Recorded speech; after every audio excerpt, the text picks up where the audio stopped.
I'm Tom Taylor, also known as Tsquared, and I play for straight ripping. Blue.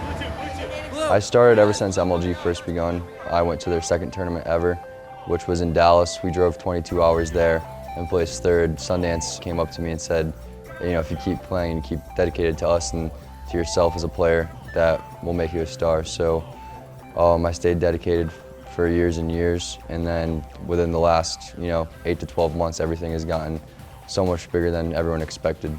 My favorite MLGs have been MLG Orlando 07. Winning the tournament after not winning for probably, I think, 2 years was one of the greatest accomplishments that I've had. The words can't describe what happens when you win, and when you try so hard and put so much effort into something. You just have a smile for the rest of the night and probably for about a week later.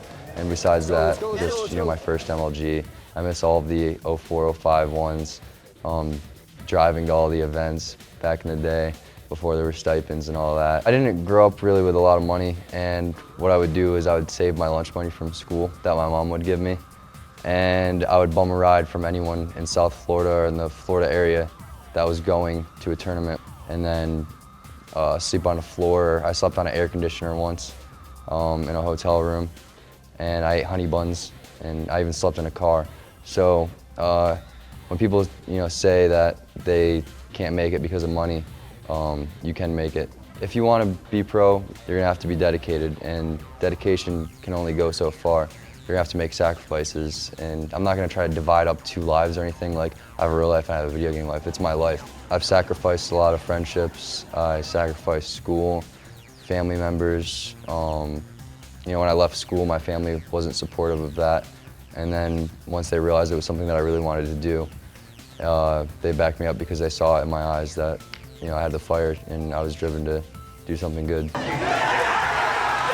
defining moment for me was when I got my contract for $250,000. And a lot of people argued that I didn't deserve it. And I don't know if anyone noticed, but once I did get the contract, I made it my goal for no one to ever say that about me ever again. And I hope that my practice has paid off and people realize that. But that money doesn't just mean that I'm getting $250,000. It shows how far MLG has come to where I would freak out if I would get a free shirt at an event. And now the contract really just showed how big MLG has gotten and that all the hard work paid off for those 3 years.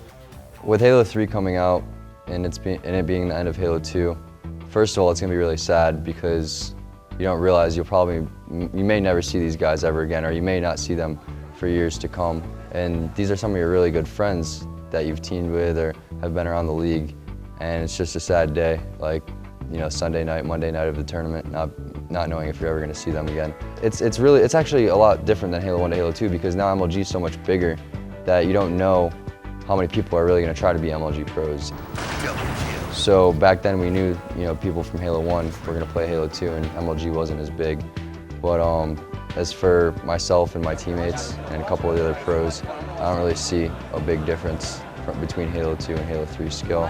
We all have what it takes mentally, and we all have that X factor and dedication. So I'm not really worried about that. I just am really kind of depressed that it's all coming down to an end, but I'm gonna look back at that and remember those were the best years of my life.